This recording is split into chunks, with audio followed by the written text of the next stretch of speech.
kalau selama ini kan dari motivasinya gini, kalau dulu kan kita mungkin sering nyusahin orang, tapi kan sering nyusahin itu lah menjadi motivasi kita, menjadi spirit kita. Kita harus bisa menjadi penolong orang lain juga. Jadi kalau kita dulu pernah ditolong sama orang, kita juga sekarang harus bisa menolong orang.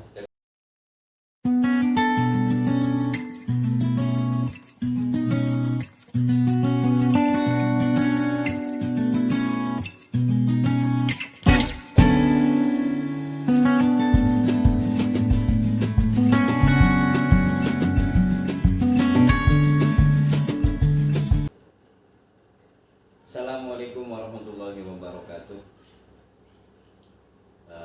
Alhamdulillah pada hari ini, sore hari ini, saya kedatangan sahabat lama ini ketika di kampus. Beberapa kegiatan kita punya core yang sama, punya organisasi yang sama. Nah, entah kenapa ini saya di channel, khususnya di channel Kang Santri, channel ini membuat satu tema namanya Sinau Becik. Kemudian pagi tadi saya buat temanya. Nah, ada pemikiran yang lain sebenarnya. Kang, ini saya perkenalkan dulu nih, Kang Klugo biasa dipanggil atau Kang Jenal. Ada tema yang lain yang ada di pikiran saya sebenarnya untuk Sinau Becik, tapi nggak tahu kenapa Kang Jenal dulu yang datang ke sini gitu. Nah, Sinau Becik itu apa? Sinau itu bahasa Jawa ya. Sinau itu belajar, becik itu ya baik gitu. Nah, tentu maksud Sinau Becik itu dalam pandangan saya, bagaimana kita mau belajar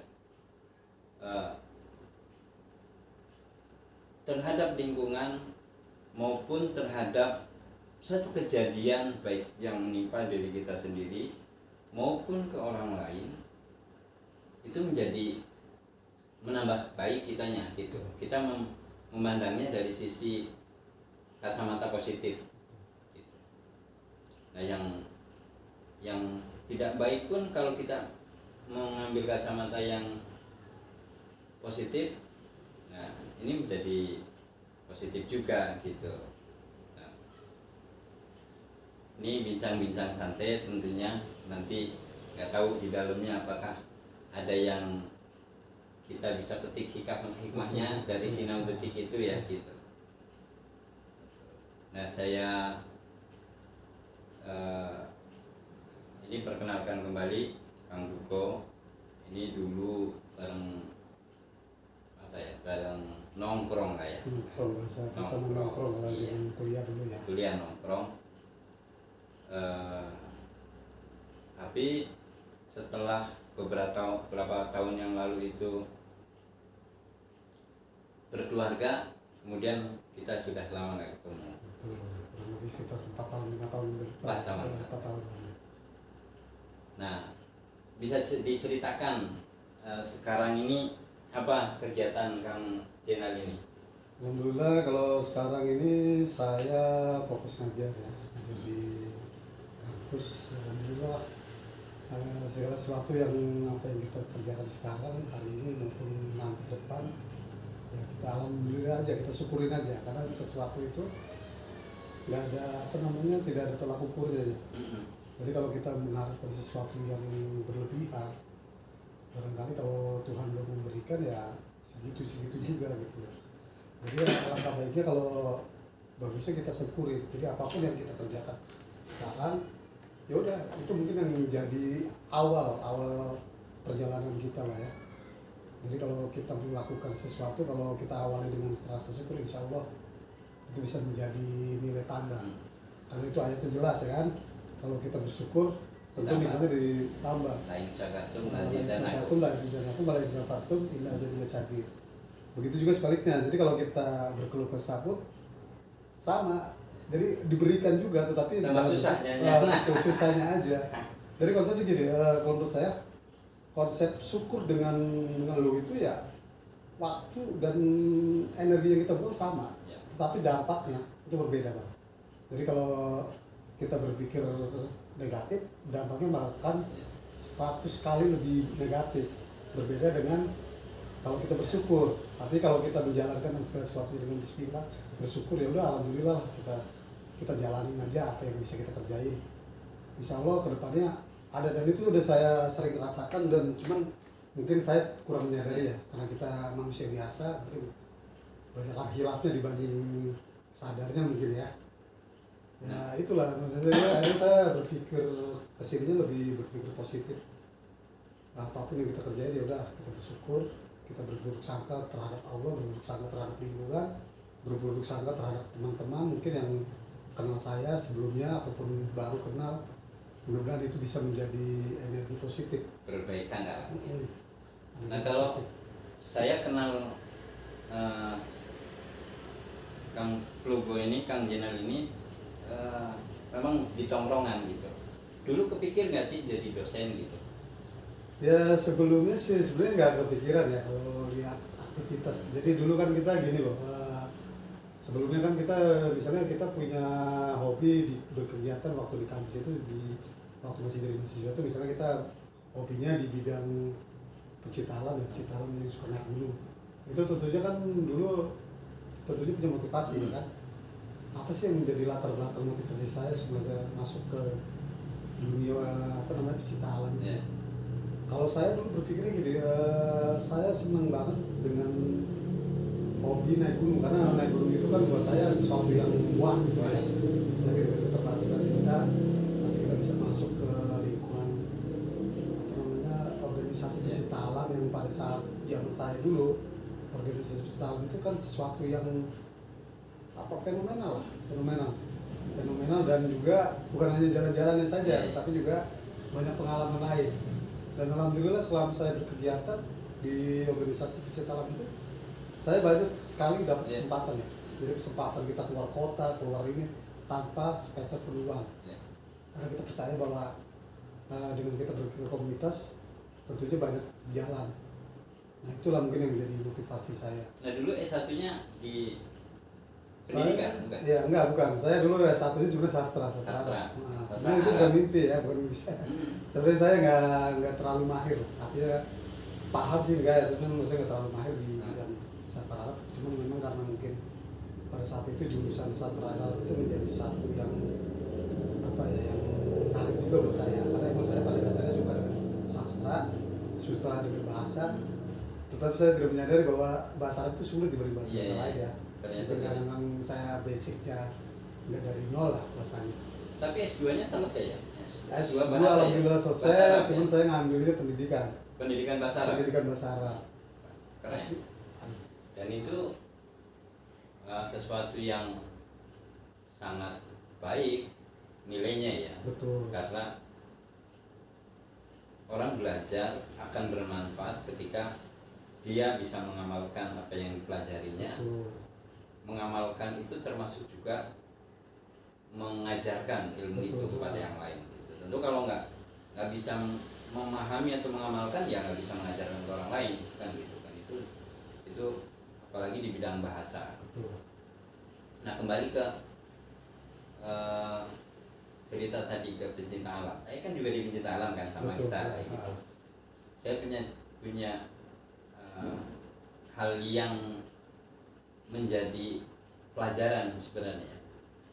Itu justru dari sisi survival saya. Ketika kita di gunung itu diajarkan untuk bertahan hidup dengan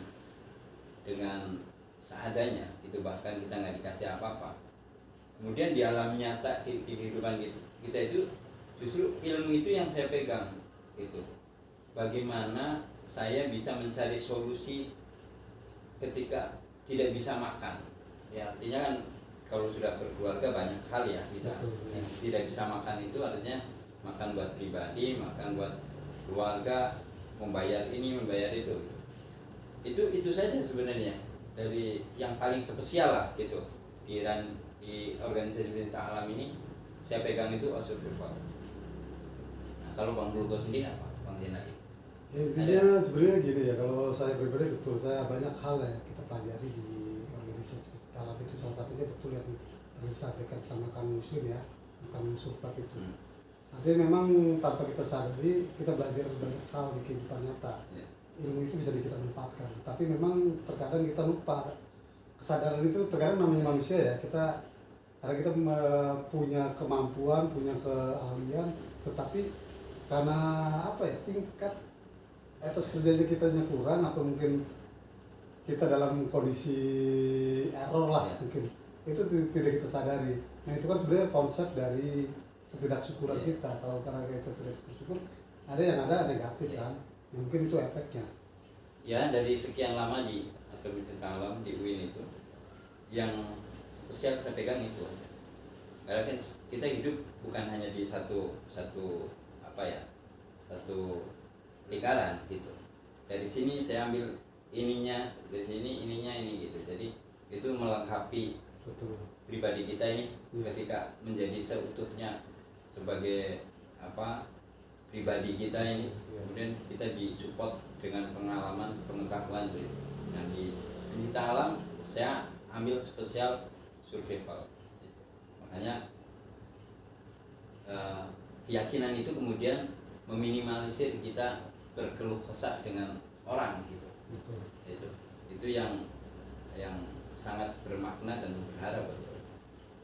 Nah, menjalani hidup itu kan ada dinamikanya ya, gitu ya.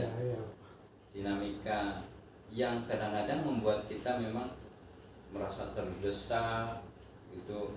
Bahkan mungkin ada sebagian orang bisa terjerumus oleh satu keadaan perjalanan hidup sebenarnya itu. Banyak. Dan itu kadang-kadang tidak dikehendaki sebenarnya. Betul. Tetapi karena keterdesakan itulah kemudian kita melakukan hal yang seperti misalkan kita pernah dengar lah ya, orang menjadi PSK gitu, ada alasannya, salah satunya karena terdesak kehidupan keluarga, anak nggak bisa makan, anak ini kemudian dia jadi, atau orang mencuri karena keterdesakan melihat anaknya di rumah nggak bisa makan, nggak bisa jajan, akhirnya dia sendiri nggak punya pendapatan, akhirnya mencuri. Nah, di kesempatan ini saya ingin juga belajar dari Kang Bulgo nih gitu, Kang Jenal. Ada peristiwa apa yang secara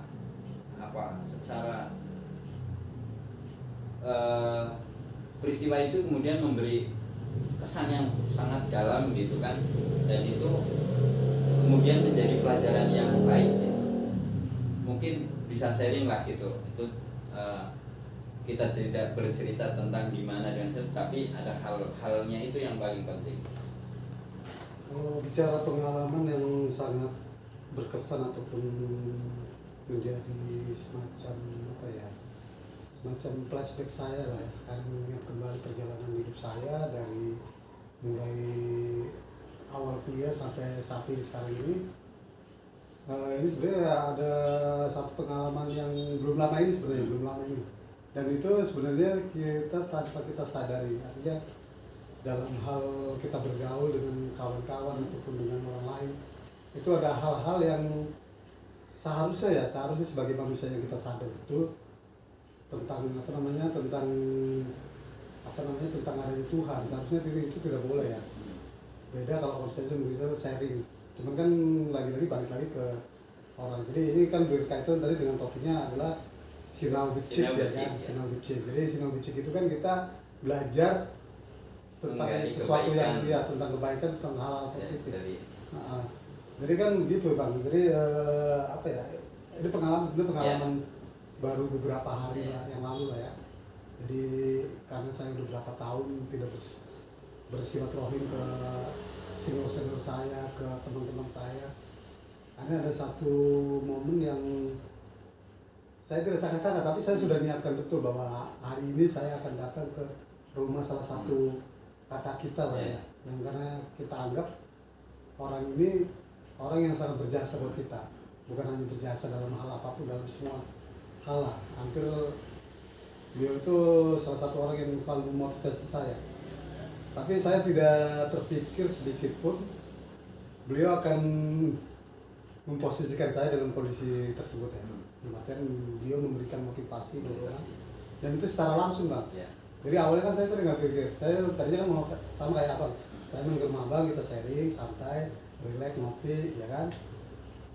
Tapi tiba-tiba dia langsung nyeletuk dengan motivasi-motivasi itu.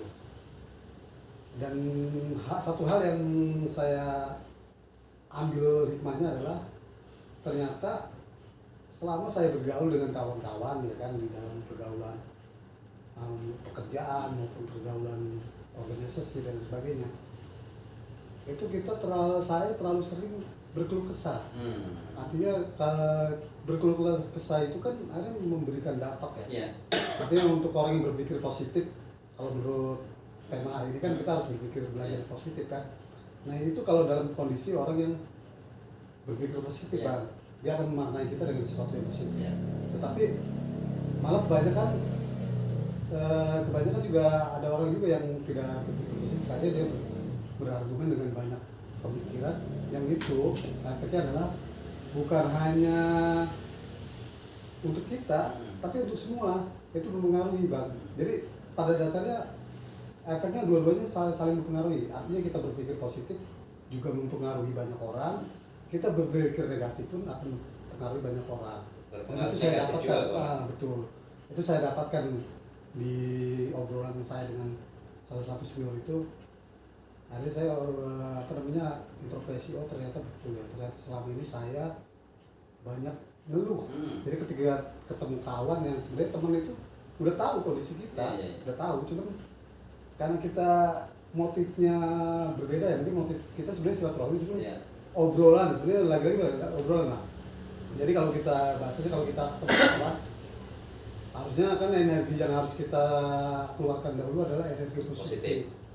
Adapun nanti energi positif itu berbicara banyak hal, misalnya tentang bagaimana kondisi kita dan sebagainya, itu lain cerita.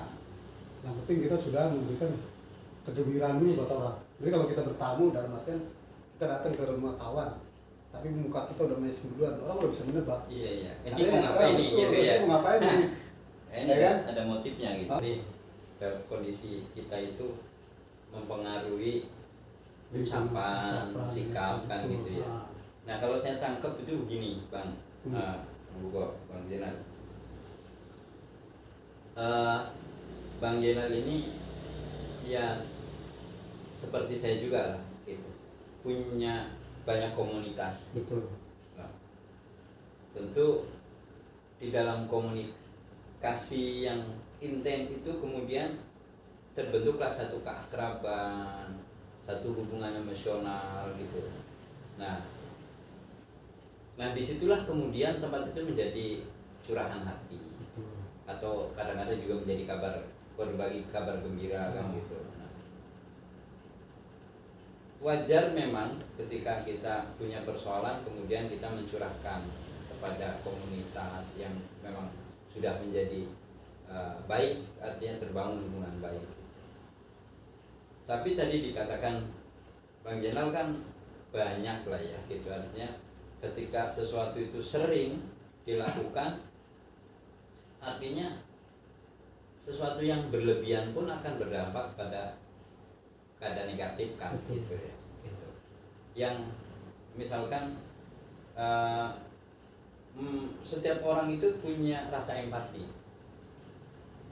Ada temennya kondisinya seperti apa, kemudian kita tertarik untuk kepedulian gitu.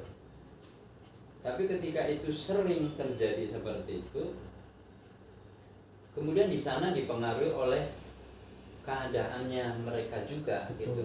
Yes, kita tidak tahu berbicara dengan kondisi orang seperti apa, ya kan gitu. Nah ketika orangnya sedang baik-baik, fine-fine aja ya mungkin tidak ada masalah gitu. Tetapi ketika kondisinya di sana juga sedang dalam keadaan tidak baik tanda kutip gitu, kemudian kita datang menambahkan ketidakbaikan ke sana gitu. Itulah yang kemudian timbulnya rasa bosan gitu. Oh itu lagi, oh kenapa sih gitu. Dan bisa jadi kan kita juga punya harapan sebenarnya kepada teman, kepada kawan untuk terus berkembang lebih baik gitu. Sehingga kita kepengen melihat itu, oh dia punya kesemangatan yang hebat, ya kan, dia punya optimisme yang kuat gitu. Itu kan harapannya kan gitu. Betul, betul. Nah, itu kemudian harapan-harapan itu tidak ditunjukkan oleh kita, tentu kawan kita juga akan kecewa gitu, ya kan, mungkin kan seperti itu ya. Nah, setelah kejadian itu apa yang bisa dipetik oleh Kang Jenal sendiri, kemudian juga mungkin teman-teman yang lain, penonton juga bisa, oh kejadiannya sama saya harus mengikuti nih gitu, ini harus jadi inspirasi saya nih gitu. Kira-kira hikmahnya apa Kang gitu? Ya kalau buat saya pribadi ya, satu, saya harus yang berharap terhadap orang lain ya, itu satu itu. Jadi ketika kita mengalami satu apapun, hal apapun, seberat apapun, usahakan kita selesaikan dulu masalahnya sendiri, baru kita pasrahkan kepada Tuhan, karena kita punya Allah kan. Jadi kalau kita serahkan kepada manusia, ya akhirnya yang timbul adalah pro kontra, ada positif, ada negatif. Nah kalau kecenderungannya positif, bagus. Tapi kalau kecenderungannya negatif, ini kan berbalik juga ke diri kita. Jadi pada dasarnya kita harus bersyukur, terus kita juga harus berusaha lebih kuat lagi. Jadi jadikan segala sesuatu yang ada di sekitar kita, baik itu dari keluarga, baik dari lingkungan, baik dari kawan-kawan kita, ataupun dari manapun, itu menjadi satu pelajaran. Artinya kita jangan berharap lebih terhadap kawan. Jadi intinya gini, kalau kita berteman, ya udah kita berteman aja gitu. Jangan ada motivasi apapun. Jadi kalau kita misalnya silaturahim, ya udah silaturahim aja. Karena kan udah jelas. Jadi kalau gini, efek dari misalnya kita tanpa harus motivasi pun, ketika kita bersilaturahim, itu udah jelas pahalanya ada. Itu satu. Terus dan lain-lainnya itu efek lah ya. Artinya udahlah. Jadi kalau kita berteman, ya harus tidak punya motif apa-apa. Jadi tidak punya tendensi apa-apa. Kita sama-sama belajar, kita sama-sama bergaul, tetapi ambil yang positifnya. Artinya kalau dia baik untuk kita, ya udah kita gaulilah dia dengan baik. Begitu juga kalau kira-kira nggak baik, ya bukan menghindari, kalau bisa kita bisa memberikan nasihat yang timbul dari senior itu mungkin secara spontan kan, oh, kok begini gitu kan, bisa jadi ada penolakan juga kan, tetapi kita kan sinau becik ya gitu, artinya menggali kebaikan dari peristiwa itu dan jangan sampai menjadi dan berdampak buruk. Gitu, bahwa tadi yang awalnya silaturahmi yang baik kemudian akhirnya berujungnya seperti ini tidak menyalahkan silaturahminya, justru kita perbaiki silaturahmi yang tanpa pengharapan. Silaturahmi yang tulus, nanti saya yakin akan tumbuh kebaikan yang lebih baik, lebih besar gitu ya kan gitu. Karena apa ya, membaca kondisi orang itu sebenarnya gampang gitu, atau kita bisa membaca kok, oh si A ini kondisinya sebenarnya lagi kurang baik-baik gitu, tanpa diucapkan. Biasanya bisa dilihat dari sikapnya, dari penampilannya, dari apa itu bisa dilihat, bisa kita baca itu. Nah itu pun akan menumbuhkan empati gitu. Dan informasi kan selalu hadir dari manapun gitu kan. Nah, tetapi tadi kita memaknai bahwa kita perlu memperbaiki silaturahmi dengan silaturahmi yang tulus, ya kan, kalau perlu kita yang memberi deh. ya kan. Memberi itu tidak secara materi, tidak harus seperti itu, tapi memberi kebahagiaan, membawa kebahagiaan itu pun menambah kebahagiaan orang lain. Nah, yang kedua, saya mengambil hikmahnya dari Kang Jenal ini, bahwa ke depan saya harus lebih punya punya spirit yang besar gitu. Betul. Punya kemauan yang besar untuk memecahkan problematika kehidupan yang ada, dimulai dari diri sendiri. Betul. Dipecahkan sendiri, kemudian kita pasrahkan ke Allah Subhanahu wa Ta'ala.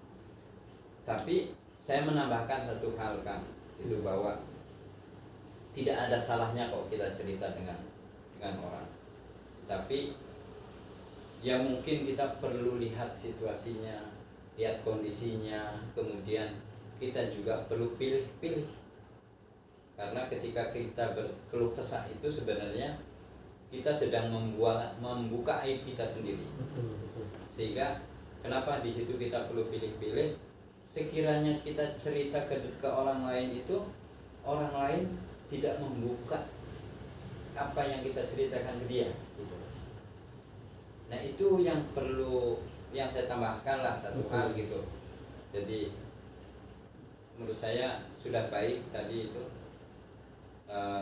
kita tetap menjaga silaturahmi, kalau perlu ditambah ketat, tambah erat silaturahminya, tetapi nilainya tadi yang tadinya ada pengharapan, ada ketidaktulusan, kemudian kita rubah bahwa saya hadir untuk silaturahmi, untuk berbagi kebahagiaan, untuk rasa empati, rasa pedulian, tidak rasa pengharapan kepada diri sendiri, kan gitu ya.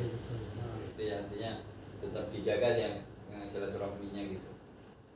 Ada lagi nggak yang bisa di-share gitu dari peristiwa ini? ya itu aja sih Bang. Jadi kalau motivasi kita lagi gitu ya. Jadi segala sesuatu yang udah pernah terjadi artinya udah menjadi stigma buat kita. Ya benar tadi ya yang Kang Micin sampaikan kan. Jadi jangan sampai apapun yang terjadi sama diri kita, yang dinasihati sama kakak-kakak kita atau teman-teman kita tentang persepsi mereka tentang kita, itu jangan jadi hambatan. Artinya ya betul kalau kata Kang Micin kan, kita harusnya lebih baik lagi. Artinya kita harus bisa menunjukkan bahwa kita nggak seperti itu loh gitu loh. Mungkin betul dulu kita pernah seperti itu, tapi kan itu tidak serta-merta yang menjadi satu persepsi buruk, karena ini inten sering kita, tanpa kita sadari kita sering melakukan itu, selalu berpikir negatif. Akhirnya orang juga punya persepsi negatif juga tentang itu. Jadi kita juga nggak boleh menyalahkan. Jadi ya udah, apa yang disampaikan sama Kang Micin tadi itu artinya kita harus lebih erat lagi. Jadi bagaimana kita membiarkan persepsi negatif tentang kita itu, bahwa kita tidak seperti itu. Nanti kita juga bisa bermanfaat buat orang lain. Jadi kalau selama ini kan jadi motivasinya gini, kalau dulu kan kita mungkin sering nyusahin orang, tapi karena sering nyusahin itu kan menjadi motivasi kita, menjadi spirit kita harus bisa menjadi penolong orang lain juga. Jadi kalau kita dulu pernah ditolong sama orang, kita juga sekarang harus bisa menolong orang. Dan itu harus motivasinya harus kuat, luar biasa, dan kita harus bangkit, kita harus mencapai keberhasilan, sehingga kita bisa membalas budi kebaikan-kebaikan, jasa-jasa orang lain yang sudah berkontribusi pada kehidupan kita, kan gitu. Betul, ya. Betul, ya. Dan setiap peristiwa yang lalu itu tidak mungkin akan kembali lagi untuk kita koreksi gitu. Yang lalu yang sudah terjadi, ya biarlah itu menjadi satu pelajaran. Yang buruk kita buang jauh-jauh, kita petik yang membawa kebaikan kita gitu, dibuang jauh-jauh. Dan kita harus, peristiwa itu harus kita ambil hikmahnya. Kita harus lebih baik dan lebih baik gitu, tanpa ada pokoknya kita harus baik dengan siapapun gitu. Tidak ada rasa sakit hati, tidak ada rasa dendam, tidak ada rasa embel-embel yang lain, pokoknya kita harus lebih baik. Itu Kang ya. Betul. Nah, terima kasih. Ini alhamdulillah, mungkin inilah hikmahnya hari ini Kang Jenal ini datang ke sini berbagi kebajikan. Inilah maknanya sinau becik. Jadikan setiap peristiwa ada hikmah kebaikan buat kita hari ini dan yang akan mendatang, kebaikan buat diri kita dan buat orang lain. Itu terima kasih Kang Bugo, Kang Jenal sudah berbagi. Mudah-mudahan ini menjadi kebaikan kita semua dan kita selalu akan menjadi baik. Terima kasih. Wassalamualaikum warahmatullahi wabarakatuh.